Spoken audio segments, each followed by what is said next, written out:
Desligue o ruído e conecte-se aos factos. Temos 10 estadias num dos hotéis de luxo Alma Lusa na Comporta. 2 adultos, 2 noites. Assine hoje o Observador com até 58% de desconto e habilite-se a ganhar. Tudo em observador.pt.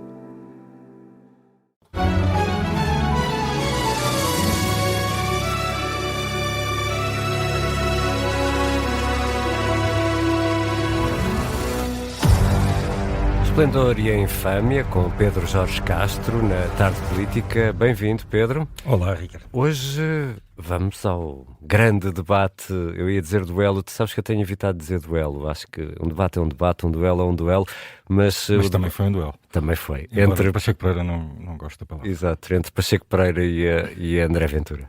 Ele não gosta da palavra, mas preparou-se como se fosse para um duelo. Sabes que eu hesitei e tive vontade de ouvir Pacheco Pereira ontem, depois do debate.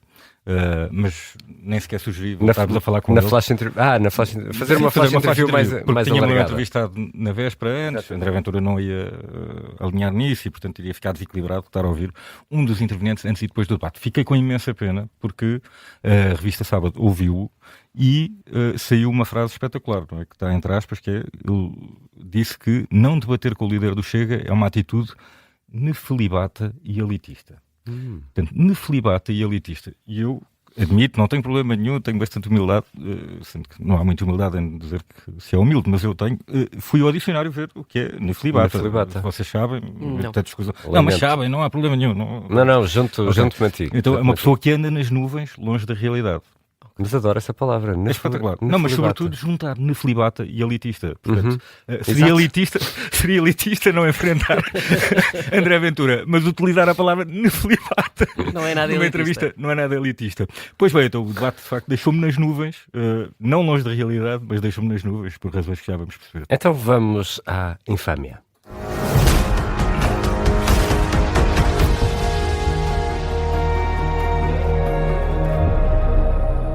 Qual foi o lado mais infame do debate, Pedro?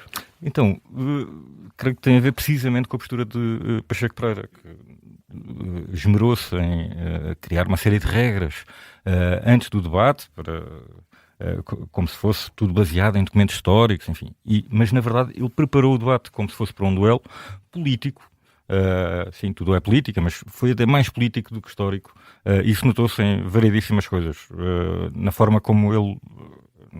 ripostava em relação a André Ventura, chegou a dizer, vou falar alto e bom som como o André Ventura fala, enfim. A tirada que teve em relação a Passos Coelho, não é? Que é uma coisa que também caiu ali do nada.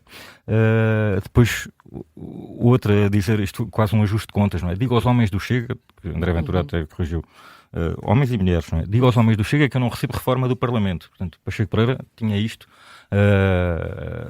ali incolocado e quis deixar isto claro ali, ajustar contas ali em direto. E depois, a coisa ainda mais inopinada de todas, que não percebi mesmo de onde é que... Eu andei para trás para perceber de onde é que tinha vindo aquilo e não consegui perceber, que é, a dada altura, eu dizer, posso dar um exemplo sobre Loures? Exemplo de quê? Não se percebe. Eu tive muito mais votos do que André Ventura. Foi no final, não é? No final do debate. E vão às percentagens, não é? André Ventura rebate esta ideia e ele abre um dossiê onde tinha a percentagem que ele tinha tido, portanto que era 27,5% e Ventura 23,5%, enfim, não interessa. Mas ele levou este dossiê preparado para ali, portanto isto ele ia com esta tirada preparada para lançar a André Ventura e não se percebe em que medida é que isto faria qualquer sentido num debate sobre o tema dos preços políticos antes e depois do 25 de Abril. E, portanto, acho que isto, na verdade, traduz as razões porque isto correu mal. Depois ele aproveitou isto para dizer a André Ventura que André Ventura tinha beneficiado dessa situação, porque, no fundo, Pacheco Pereira é que derrubou o muro comunista em Loures, e para lhe dizer tenha mais respeito por mim, que é uma coisa inusitada e que eu não estava à espera de ver Pacheco Pereira dizer ali. Depois, a falar da crueldade do Chega, portanto, a propósito do cartaz em crioulo no Hospital Amadora Sintra, depois foi buscar a sua própria experiência, que no 25 de Abril estava no Porto a transportar um copiógrafo de um sítio para o outro. Lançou assim Diogo Pacheco de Amorim para o ar, sem, na verdade, o que esperaria de um historiador era até que tivesse contextualizado exatamente sobre factos, assenta em contextualizado factos. Exatamente porque é que estava a falar de Diogo Pacheco de Amorim, qual tinha sido o papel de Diogo Pacheco de Amorim no MDLP, porque é que não tinha sido condenado, enfim, o que é que tinha acontecido. Na verdade, fez uma venturice, não é? É algo que nós estaríamos à espera que André Ventura fizesse, não que Pacheco Pereira fizesse no momento em que estaria mais apertado. Eu nem achei que ele tivesse assim tão apertado, mas ele ter-se-á sentido. Depois, aquela frase do pensa que está a falar com um atrasado mental, isto é de alguém que não debate de forma vigorosa há muitos anos, porque não é suposto uma pessoa utilizar esta expressão desta maneira, porque isto obviamente ofende pessoas com problemas de saúde mental e, portanto, também não estava à espera de ver Pacheco Pereira descontrolar-se dessa maneira. Até a imagem do Trump a ressuscitar o Lázaro, Pacheco Pereira levou para acusar o André Ventura de anticristianismo.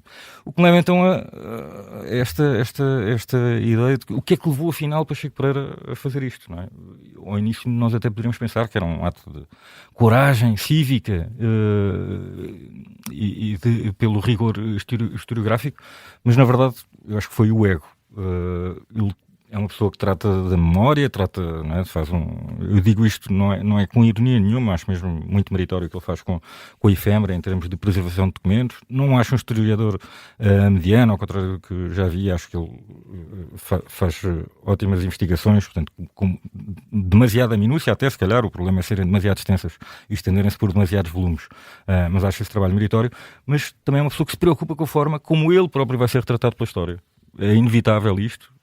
Não estava à espera que isso fosse tão evidente nesta maneira. No fundo, ele quis juntar uma linha a mais ao seu obituário. Acho que não precisava disso. Falou do velho do Restelo, não é? Para atacar o Ventura, mas na verdade, a frase dos Lusíadas do "ó vanco biça", desta vaidade a quem chamamos fama, aplica-se mais neste caso a Pacheco Pereira do que a André Ventura. Ele, a dada altura, disse: André Ventura, você mete-se em cada sarilho, mas na verdade, Pacheco Pereira que se meteu num sarilho e de forma absolutamente desnecessária. Vamos também encontrar aqui um lado esplendoroso.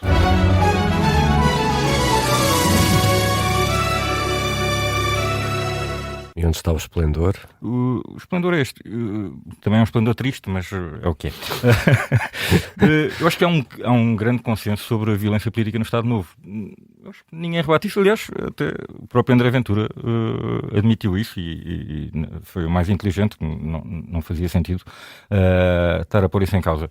Isto dá-se nas escolas, extensa historiografia, e acho mesmo que há um consenso amplo sobre aquilo que aconteceu, sobre a repressão, sobre as prisões políticas. Tudo isto é mais ou menos consensual na sociedade portuguesa. Claro que depois isto é contrastante quando vemos Salazar ser eleito o português mais importante da história, enfim, naquele concurso em 2007. E há uma série de outras coisas que nos surpreendem às vezes, mas eu acho que há este consenso na sociedade portuguesa. Não há de todo este consenso sobre aquilo que se viu, sobre a violência política a seguir ao 25 de Abril. É muito menos tratado nos programas das escolas, provavelmente na maior parte dos casos nem sequer se chega a isso, nem sequer se chega a esse tema, e portanto, quando se fala disto, surge logo com muito mais controvérsia, é logo um debate crivado de intenções políticas de parte a parte, ou de comparações que na verdade não é esta temática. E eu acho que um lado esplendoroso do facto de ter existido este debate é que tornou mais conhecido este lado desta violência política, ficou menos tabu e ganhamos todos com isso, creio eu, o facto de abrir-se caminho a conhecermos todos um bocadinho mais sobre isto e ser mais natural falarmos sobre isso, sem que daí resulte a tal comparação absurda, de facto, como toda a gente refere e como Pacheco Pereira sublinhou, estarmos a comparar a violência de um lado e do outro. Isso é que não faz sentido nenhum. Reconhecer a violência do Estado Novo não significa ignorar a violência política do PREC, nem o contrário. Uhum. Estamos a falar de história, justifica-se ir ao baú.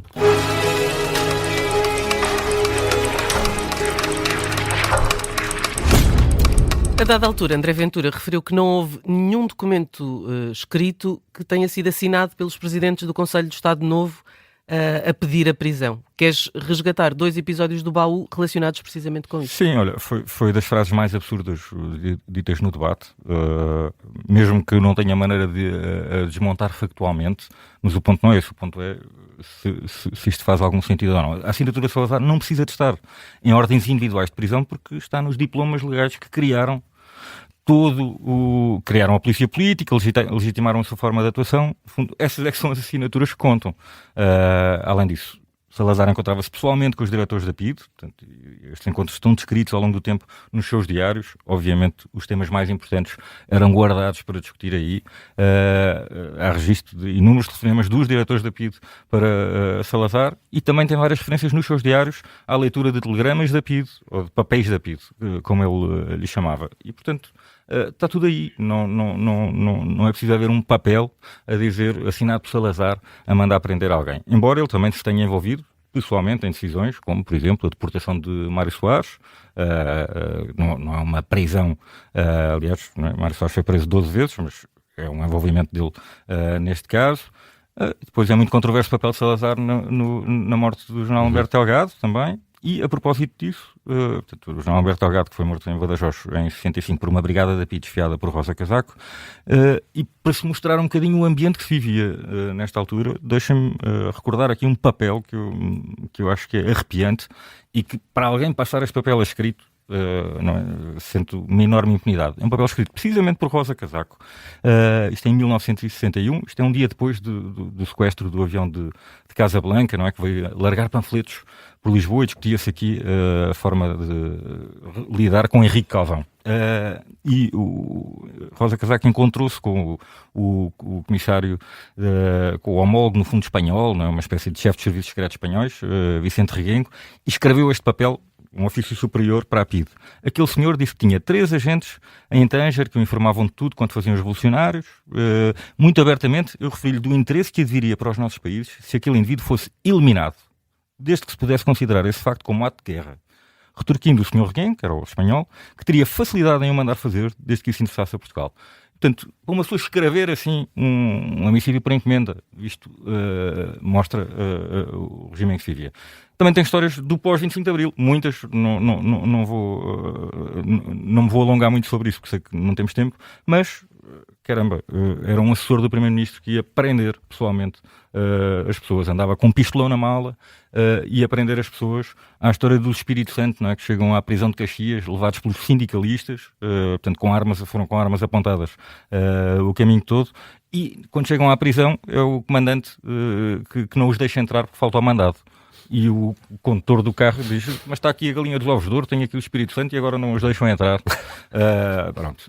Houve muita gente, obviamente, muita gente que era rica e que tinha empresas que representavam o capital, mas muitas outras pessoas que não eram nada disto.